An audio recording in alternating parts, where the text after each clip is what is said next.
The broadcast is now starting. All attendees are in listen-only mode.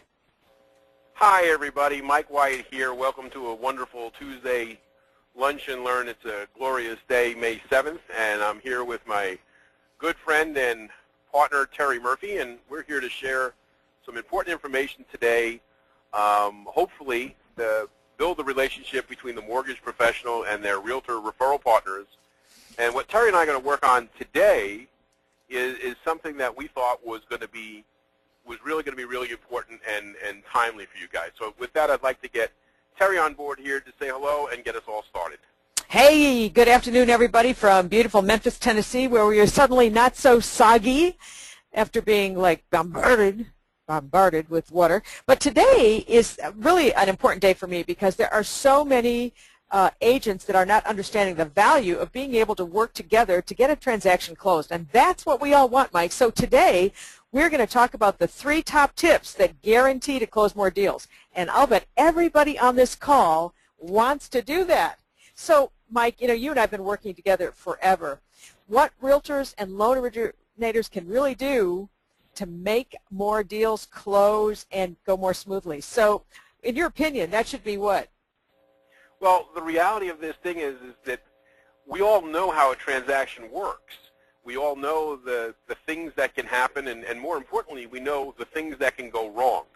And often it becomes simple communication and a simple timeline of events so that we know that we're doing the things that we need to do to facilitate a smooth closing. And what we're going to try to share with you today is to pull some of the mystery out of the things that we can be doing together to support each other so that each one of us is doing one part of the job that the other one knows is done and how they're doing it. And that, to me, is important because until we set the expectation of not only ourselves but our referral partners and for our clients, it's not going to be an easy way to get from where we're starting and where we're going, because let's face it, nobody's a big fan of surprises, especially in a real estate transaction. And we're both shooting for the same thing, and that's ending up with a happy client. Well, not only that, Mike, but I don't think that a lot of realtors understand that it's not just up to one or the other. This is a team effort. And when we understand where those pitfalls are, we can have more successful closings. So those partnerships can really bring us some money. So for today, our takeaways are what's the real scoop on pre-approvals for both buyers and sellers? Because, Michael, with the way things have changed in financing, I know that you know more than we should know, of course, about what it takes to make sure those pre-approvals stick, so by the time we go through all the transactional stuff that we can actually go to closing.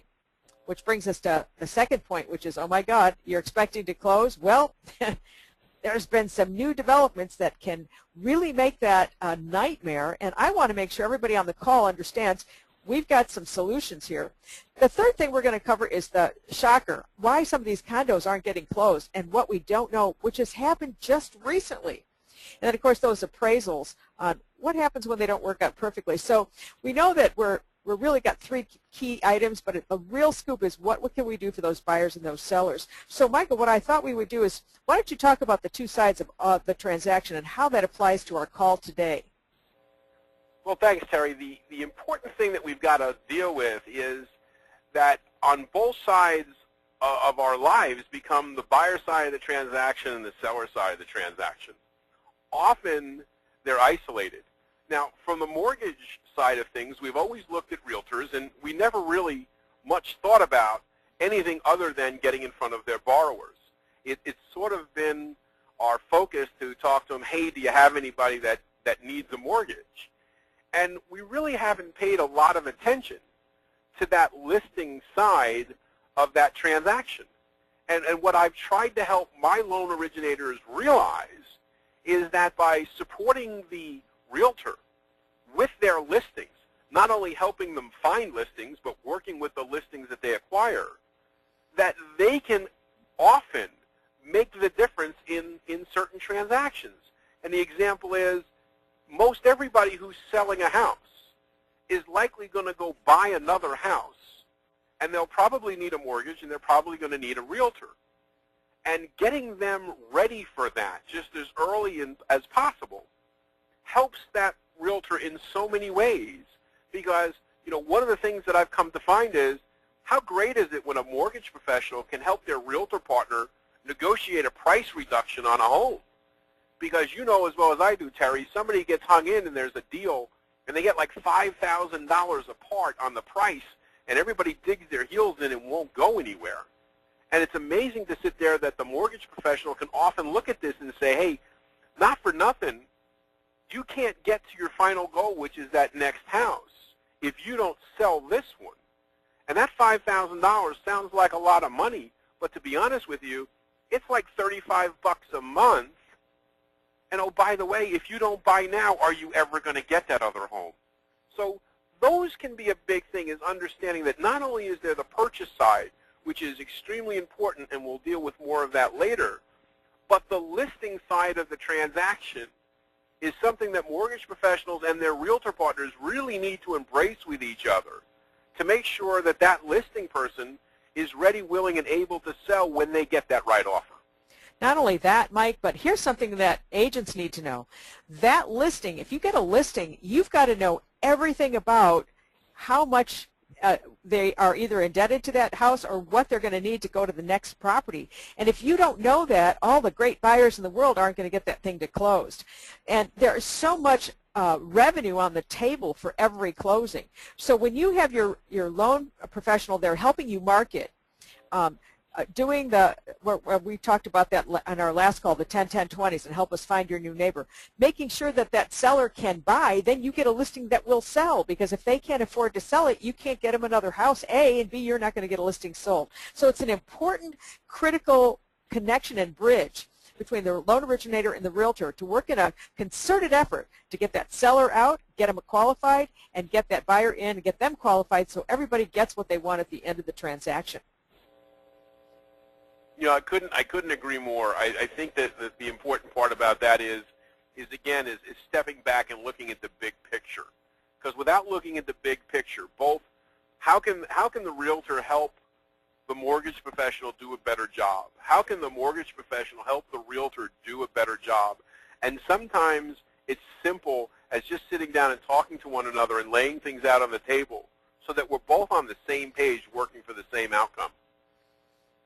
Oh, absolutely. And like I said, we have several new Lunch and Learns coming up with actionable activities, literally one a month, on what you can do to get more listings sold, get more buyers qualified when you work in a concerted effort. We all know about the nightmares that don't work, but this is about the people who are willing to step up to the plate, embrace a good partnership that makes really good sense so that you can make more deals, which is all about. And I know for a fact, Michael, that pre-approvals have just changed dramatically. And maybe you can shed some light on that for us.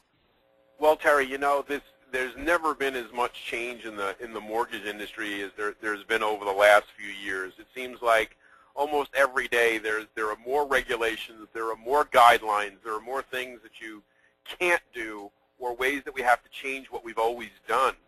It's almost you know, comical how quickly things have evolved, and sometimes 2 or 3 changes happen before you even realize the first one has. So one of the things that I really wanted to share with you is the fact that just this whole thing, the concept of pre-approvals, and I wrote a blog post about this last week, and I've shared it with a number of people, is that pre-approvals mean a lot of things to a lot of different people. Some of the pre-approvals that you'll see issued are not worth the paper that they're written on, because basically they say, this person is pre-approved except for, and then they list a whole bunch of conditions. And one of the things that I ask my realtor referral partners to do is to make sure that they understand every time they look at a pre-approval, that they know where that pre-approval came from, that they know who the lender is that issued that pre-approval, and more importantly, what information was reviewed, what documentation did they see, what really has taken place for that pre-approval to be issued. And more importantly, on the listing side of things, if you're working on that listing, and somebody presents you an offer, you've got to look at that pre-approval yourself and say, where did this come from? How bona fide is that pre-approval? Are we really going to close when we say we're going to close based upon the information that is contained here? And I think a little bit of education goes a long way. I think realtors have to work with their listings, hey, from a fiduciary responsibility to protect them so that they're not taking a property off the market that may not close under these conditions. In fact, in some cases, builders for years used to say, we're not going to start construction on this new home for you until we know that you've been approved and your financing is in order. You have to speak to our mortgage company to make sure that you're capable. Now, you don't have to use them necessarily. And I used to do this with my realtor referral partners as well. They used to put right in the listing. They would go to the listing and say, look, you can ask for whatever you want, but we can include in the listing that you will not even entertain an offer unless they have been pre-approved by and name the person of their choice. And Michael, you and I put that right in my pre-appointment package. Do you recall on the 4 steps before you take the listing how the lender has to call? It absolutely becomes critical, because if you don't know what they're looking at, and it happens every day. Every day I'm seeing transactions from my clients across the country, and I'm sure all of you out there have seen it, where closings are falling apart at the table or just before closing because something has come up. The things that we've looked at haven't been true. I had one happen last week, believe it or not. A client came in, the loan officer had reviewed the transaction, and the client provided tax returns. And when the mortgage company verified with the Internal Revenue Service that the tax returns, the Internal Revenue Service had no record of receiving such tax returns. Can you imagine? The person went through the entire process and submitted tax returns only to find out about a week before closing that the person only filed their tax returns a couple of weeks prior, and that the IRS wasn't going to have them on record for another 4 to 6 weeks. These things are the pitfalls that we can avoid.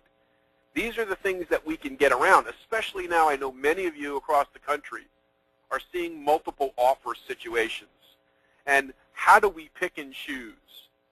And I've had instances where my loan officers' offers were accepted over other offers because those offers were either guaranteed, in other words, they were certified and there was a guarantee of performance, or they could guarantee the closing date.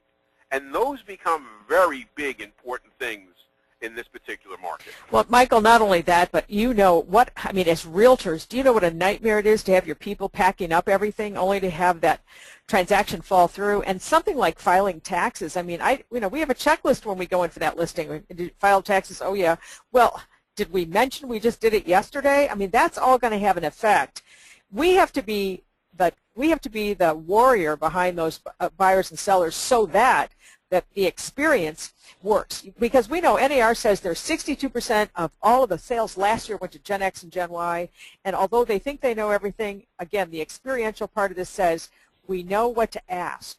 And so realtors, my coaching clients say the same thing. I want to make sure that seller, that buyer understands that my partner, my team partner, is going to make sure that they are quote-unquote pre-approved, because if you get into a multiple offer situation, 90% of the time, Michael, they walk away, the extras walk away, and you want to be sure that the one that's stuck is going to be able to make that work. So pre-approvals are important, and I think you're going to be able to look around. We're going to put together some questions for you in the future on questions you can ask to make sure that when you're sitting in front of your buyer or your seller as an agent, that you ask the right questions. Would that be fair, Mike?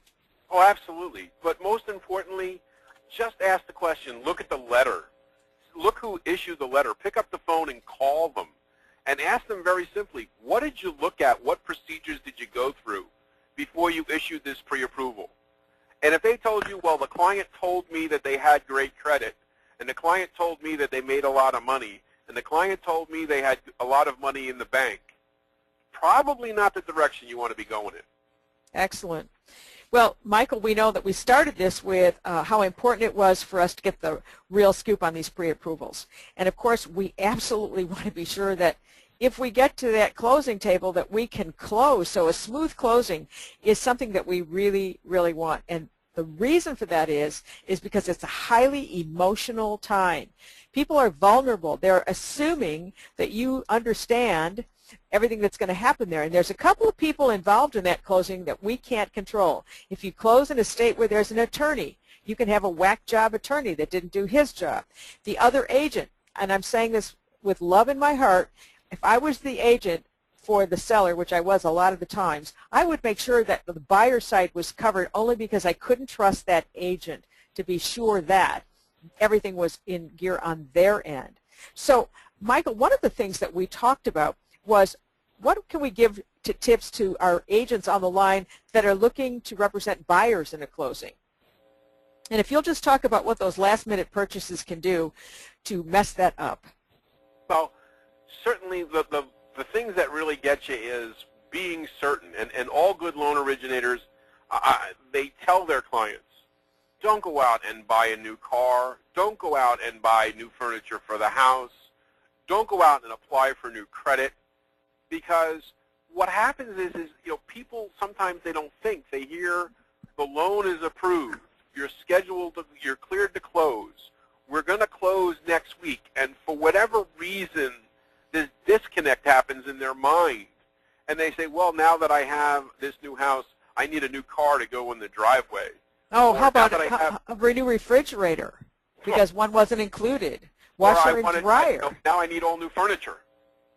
I mean, I had one happen myself that, you know, they went out and bought all new furniture for the house, and, well, I didn't think it was going to matter because it was on a one-year interest-free, you know, situation, and yet it shows up.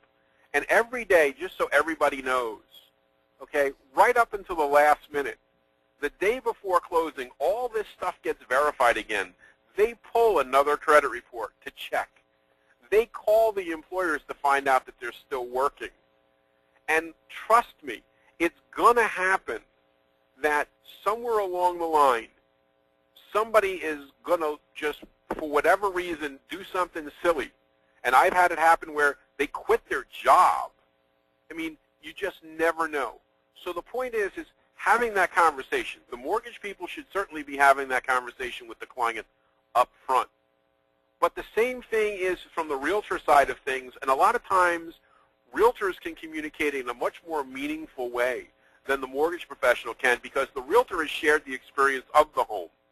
And they saw that house, and they saw the yard, and they saw all those things. And when the client mentions, we're going to get new furniture, or we're going to buy this, or we're going to do that, something simple like the realtor just saying, you know what, make sure all of those things move in first. Close on your house first. Make sure once you're there that the space looks the way you thought it did.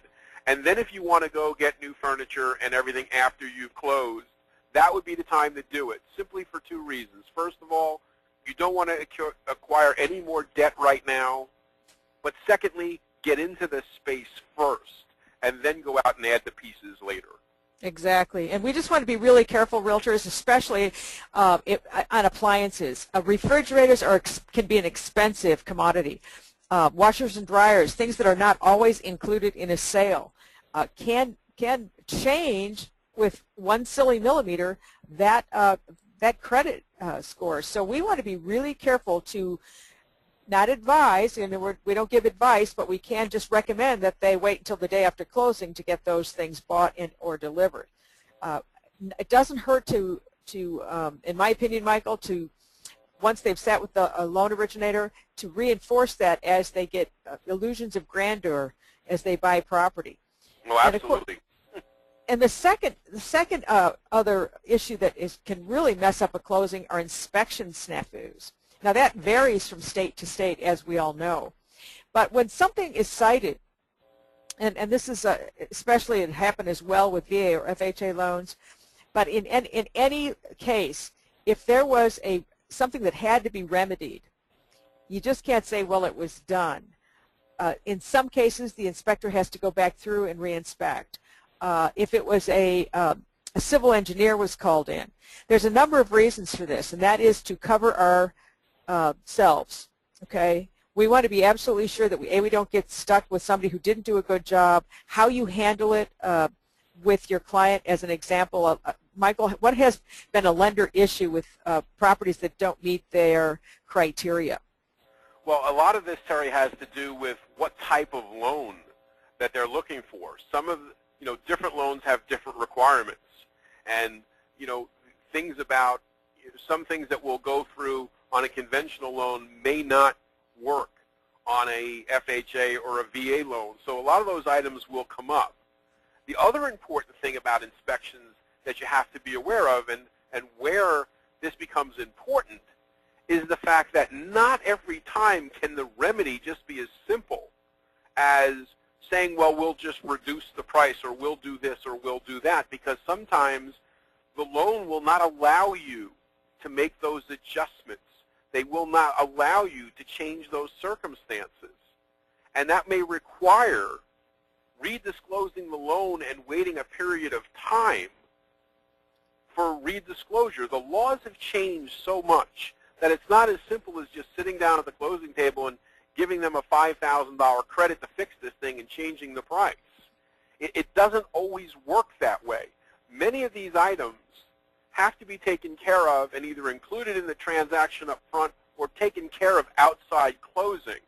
And that's why it becomes very important when the buyer and the seller realize that there is an issue or a challenge on the inspection, that you bring the mortgage professional in just as quickly as possible. Because the size and scope of the challenge, just simply doing it differently or knowing what type of loan you're dealing with may or may not make all the difference in the world. So well, aren't the lenders, the lenders have their own underwriting criteria as well, so whether or not the buyer and the seller have a remedy between themselves, it still has to go through the lender when there's a lender involved. So there might be some additional paperwork, there might be a reinspection, there might be a proof. I mean, there's just all kinds of things. And I'm saying this to my realtor agents, you can't assume this. There have been so many changes. I don't care how long you've been in the business. You've got to check with somebody who understands the changes that are happening in the lending industry every day. So let's make sure that those last-minute purchases are something we remind them not to do, and that we understand how to handle those inspection snafus. Now, Michael, I just had this experience with a client. I am getting a lot of feedback that agents all over the country, as our shadow inventory has gone away, we are getting multiple offers. Now, I'm not going to get into the code of ethics here, but the code of ethics says that we represent the person we're under contract with. So let's just say you're a listing agent, and you finally get an agreement, and it's all so everybody's happy, and the seller doesn't say, I don't want to entertain any more offers. And even if they do, you want that in writing and notarized, because it has not been uncommon for another buyer to come up to and including the day of closing with a certified cash check for $25,000, $30,000 over list. And how do you think that seller's going to feel? You need to be really sure that you understand that according to the rules and regulations, you can present any offer, or should, up to and including the day of closing. And that's going to mess up a whole bunch of stuff. Michael, have you had any experience with that? You know, I sit here with a lot of the multiple offer situations, and, one of the favorite phrases that I was taught very early in my career was one, and it goes like this, that documentation beats conversation every time. Right. Every state, every requirement about what a realtor's responsibility is to their clients can be somewhat different as to what they can do, but the reality of it is, from a legal standpoint, there are also legal grounds that you have to be concerned with. And so all I tell people is when you're looking at these things, or these multiple offer situations, is make sure that you get everything done and you get it in writing, and that everybody's aware that that is, and everybody has copies of it. It can be as simple as an email that everybody has. It can be as simple as, getting it on a piece of paper that we have accepted this offer, and we will, we are not entertaining other offers on the property and have it signed. Because it is, like I said, there are people out there, and depending on your marketplace, it's not uncommon that there are 2 or 3 offers that are made on some properties, and sometimes, you know, these transactions take 20 or 30 days to come together, and one of the people who made the offer comes back and says, I will pay $20,000 or $30,000 more. And then the seller is put in that position of thinking, what are they, you know, what would they do about breaking or voiding that contract? So, you know, from a mortgage standpoint, there's not a lot that we can do about it because it's not within our control. But from a realtor standpoint, it is important that those conversations are had and just reminded that those are included in whatever negotiations they're making on their contract, that you can have your, you know, from a mortgage standpoint, tell your client, make sure when your offer is accepted that it's written right into the contract, that the seller has directed the realtor not to, you know, not to entertain any other offers. You can do things like that and have the realtor take care of it, but make sure that it's in writing. Yeah, and you brought up a really good point, Michael, and that is, what can we both do? What can we both do as realtors and loan originators to serve that transaction? Well, the first one, of course, is head off those problems with solid pre-qualifications on either side. You don't want, as the agent, it costs, and this is an old figure, Michael, but it costs over $1,754 to list a property, and that's not including your time. So you got to give yourself some time hours too.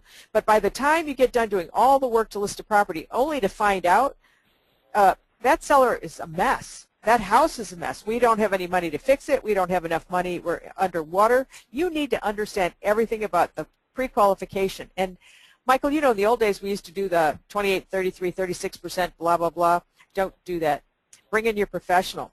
And Michael, we just talked about counseling the buyer about future major purchases and why they need to delay that. And then what about that last minute documentation? What's been your experience where the loan originator can help that realtor? I mean, ultimately, in this part is the realtors and the loan originators should really be on the same pages about the timeline in which things have to get done. And there is no reason for any last minute documentation. People often think that it's not important. Well, I can bring that to the closing, or that's something that doesn't have to be dealt with right now. And I will tell you, the earlier the better. The importance here is to understand that everybody should have a timeline. I talk to my clients every day, and if we're working on a calendar, I tell everybody to back a calendar up. And let's just say we're on a 30-day closing schedule. If we're going to close on the 30th of the month, I want to make sure that my wire is ordered to be at the title company or the closing attorney's office or the escrow agent's office a full day in advance. In order to do that, my final numbers have to be on the table and the HUD-1 prepared 3 days prior to closing. Well, in order for that to happen, the clear to close, everything on this file should have been completed by day 23. And if we all look at that and back out the numbers, there is no reason that we can't get to a closing along a set, regulated flow of events. The appraisal getting done, the inspections being done. I've had situations where a realtor asked for a 21-day closing, and the inspection contingency was 7 days. And I'm like, well, really? So you're going to give them 21 days to close the entire deal, and you're going to give them 7 days to inspect. What are we going to do at that point? What if things are already sideways? I mean, you have to have reasonable expectations about how quickly something can be done. And on the same token, and I share this with my realtor partners, is, a lot of times pulling the final documentation out of a client is almost like pulling teeth. And sometimes the best thing that can happen is I have my loan officers go back to the realtor and say, hey, we've done everything that we can do to ask this person for this pay stub or this bank statement, and they refuse to give it to us, or they're not giving it to us, and it's going to delay the closing. So what I'm going to do is send you an email, and I'm going to copy the client on it and let them know that their closing may be delayed, and it may cost them money because their failure to deliver that documentation. And that way the realtor knows that it's coming and they're not shocked when they see it, but it opens the door for the realtor to call the customer and say, hey, you have a contractual obligation to finish this deal. And if, that seller could find you in breach of contract, and you could lose your earnest money deposit. So what do we have to do to get that bank statement or whatever that documentation is over to the lender so we can get this thing closed? Yeah, and Michael, I want to just say this. Agents, we do this every day. Lenders do this every day. Usually the buyer and the seller doesn't do it every day. So they don't understand the urgency. They don't understand the timeline. This isn't that pre-counseling and that pre-approval. When I take the listing, when we use our pre-appointment package that we've talked about in other programs, where we show them the process, they don't understand the process, and it has changed. They're thinking, they can buy a car in a couple hours. Why can't we do that with a house? Well, it's a little more complicated than that, and depending on where you are in the state, how your title companies work, that last-minute documentation, I'm going to throw this in too, Michael. When we have a military person who we're trying to work with, especially if they've just come back, they're up to their earlobes and alligators. They have no idea how to find things since they've been moving forever, where they can find it. Please be a little patient, but be proactive. We don't really sell houses. We manage where people live. And so we have to help them with the process as well. So that last-minute documentation is really, really important. And speaking of documentation, Michael, we know that condos have certainly changed. Why don't you give us what your experience has been with condos lately? Well, one of the things that I wanted to bring up about the condo situation is, especially for those agents who are on the listing side of the condos, more and more scrutiny is based upon that condo questionnaire that the bank is going to have that condominium association fill out. The ability to finance a condominium is based upon a number of different items, one of which is the number of units in that group that is investor-owned or owner-occupied, the ones that may be vacant or in foreclosure. Heck, even the financial standing of the association all comes into question to see whether or not that condo can be financed in a traditional manner. And so one of the things that I've had my people do in areas where they are working a great deal of condos is to work with the listing agents in those areas to secure those condo questionnaires early when they take the listings. Now, I understand some of those questionnaires, it's $200 or $300 to get the form filled out. And I sit there and I say, make it a part of the sale. In other words, have the seller pay for the condo questionnaire and make it part of the contract that here's the condo questionnaire, it's already complete. Or make it contingent on the fact that the buyer will reimburse them for the condo questionnaire. Because here's the thing, how do you know what a condominium is truly worth unless you know how it can be financed? Two identical condominiums across the street from each other are inherently worth different amounts of money if one can be financed traditionally and the other has to be an all-cash or a portfolio loan from a specific lender, because the cost of financing is so much higher. So the reality of this is understanding that condo questionnaire is a huge deal. And sometimes the association or the people filling them out, they're not in a hurry. They don't understand that this has to go through a number of different review processes to make sure that the loan can go ahead and close so that their people can move. Now, a lot of times they'll say, well, that's not our problem. We do it at the rate at which we go. Well, it is your problem, because if your properties are hard to sell, and if they're not able to be sold, the value of all those condos goes down. And ultimately, those people in that association, that management company, they are the employees of everybody who's in that association, and nobody wants those values to go down. So the quick tip here is the condo questionnaire, be aware that it has to be done. Be aware of the things that are involved with it. If the loan officer is struggling to get that condo questionnaire filled out accurately or completely, you can step up the plate as the realtor, because the last thing that any association wants are realtors who don't want to list properties in their associations, because then that just means that, those properties will never move and the values will just fall to the floor. Hey, Michael, you know what? I just recently went through a transaction myself with my whack job sister, if you recall, and I want to tell you what I learned. A couple of things. When you are the listing agent and or the buying agent and your client is looking to at a particular condo, here's a couple of questions that a lot of newbies don't know about. Number one, thoroughly review the condo documentation. There will be some rules and regulations you need to be aware of. Now here's one. My goofy sister did not bother to mention that you had to reserve the elevator at least 36 to 48 hours in advance. So that meant we had to carry things down the stairs because we couldn't have the elevator. Second thing, can that unit be rented if for some reason you can't live there? One of the problems with the development, and that's why there's so many foreclosures there, is they have to be totally owner-occupied. Well, what if you wanted to let your sister live with you for a while? What if you wanted to live 6 months in Florida and you wanted somebody to be in the unit? Can't be done. How big is the dog that you have? If your dog is a fatty, if it's a little porker and it's over 50 pounds, you can't have a dog if there's a restriction that you can't have a dog over 50 pounds.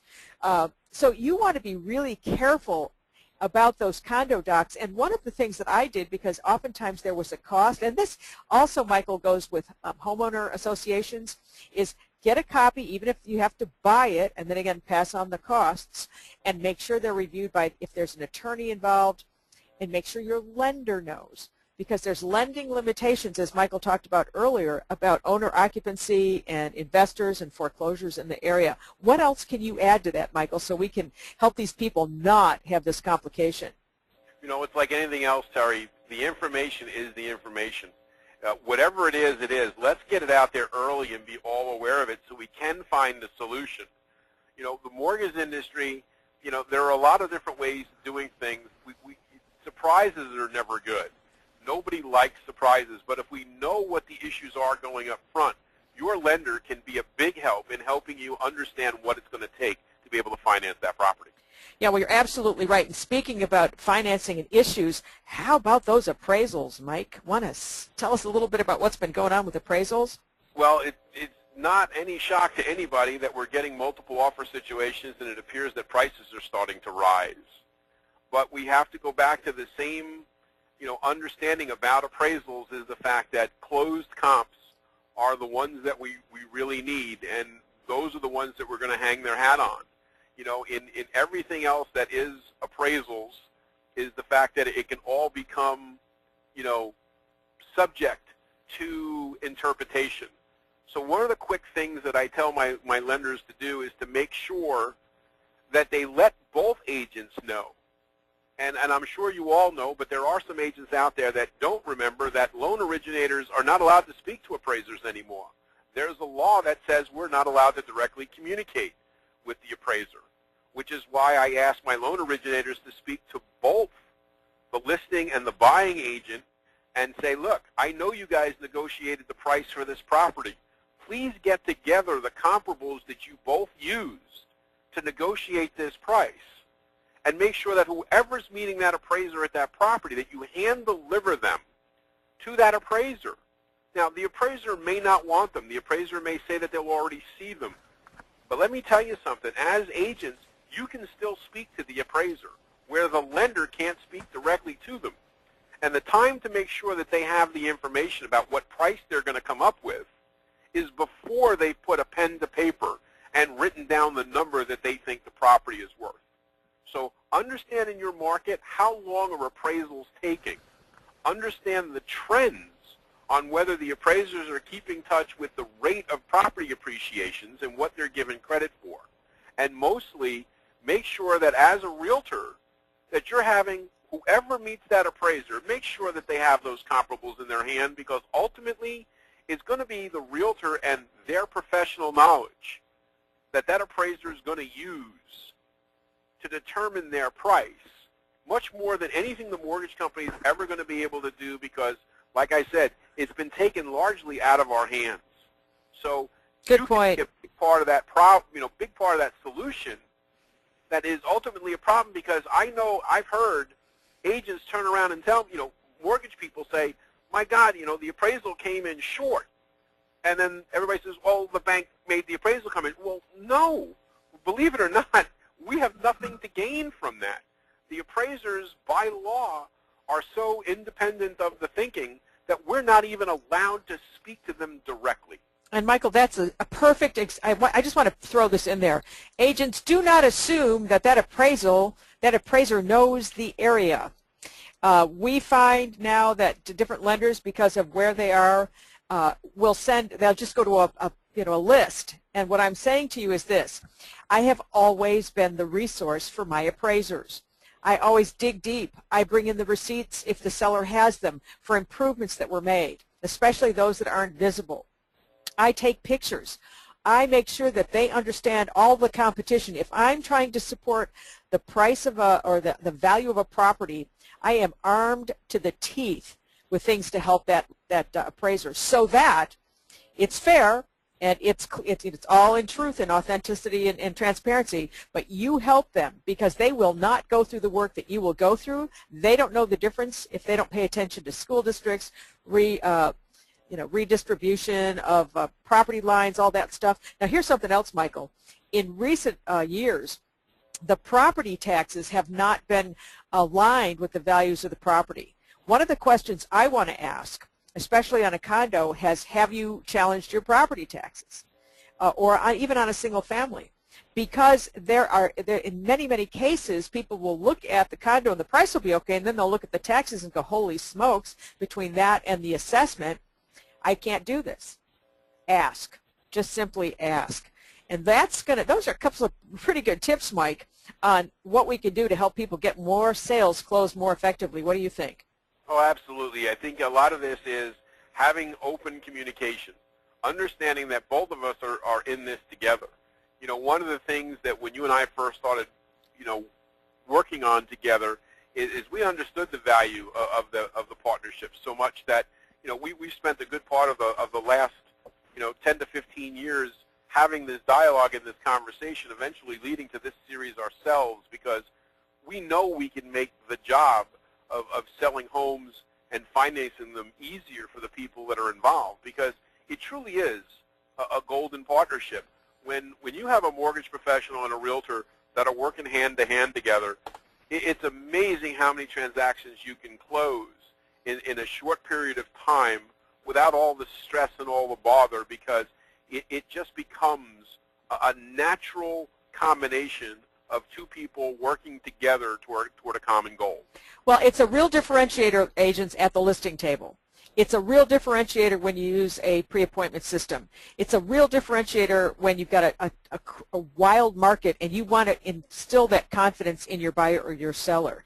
As Michael told you, we've been working together a long time, but originally this spawned from my own relationship with my lender when the interest rate suddenly went to triple digits, give or take. And I had to have a partner in the process. If you want to save money, if you want to save time, if you want to maximize your differentiation in the marketplace, you just don't pick any realtor, you just don't pick any lender. You find one who's committed to a process of partnership to create a better experience for your client. So with that, Michael, I know that we do have our partnership program that we've offered before. That's a 3 CD program. And of course, we've got all of the other good information on ImproveMyTomorrowCoaching.com.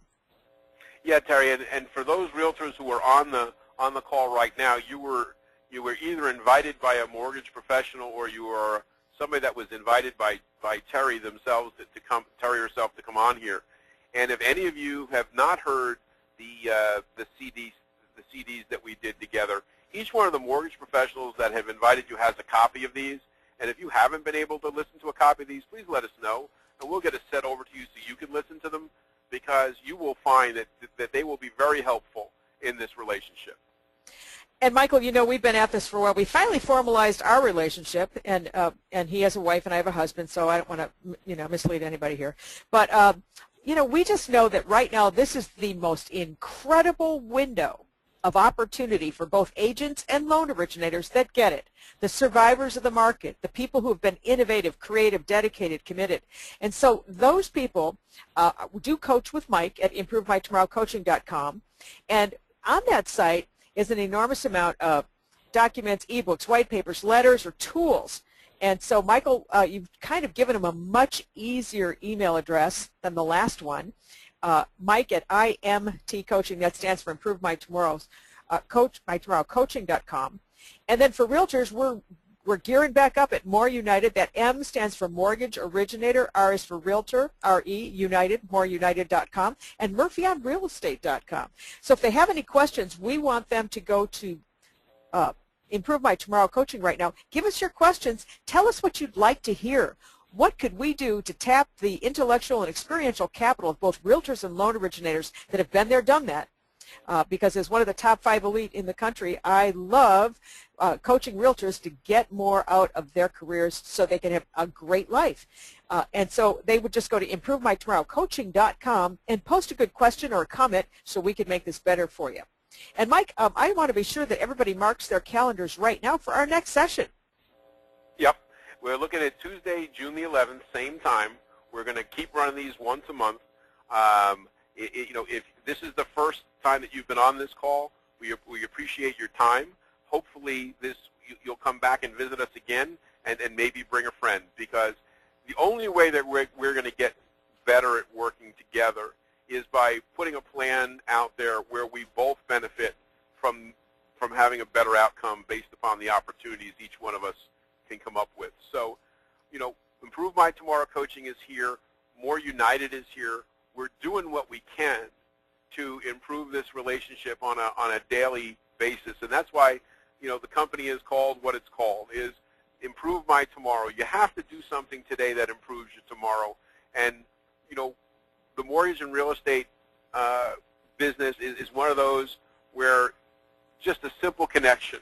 And so More United is a place where the realtors can go and find information, and Terry and I are here. We're here to help either one of you.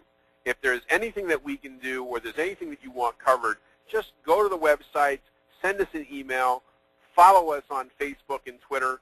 Do the things that you can to stay connected to us, because we will research anything that you want. We will cover all the topics that we can. There's a wealth of information that the both of us have because we work with people all over the country. And just that simple communication with those people puts us in a position to be able to share solutions to all of our problems. It may be a new problem for you, but chances are it's something we have probably come across already, or people that we know have, and have already come up with an appropriate solution.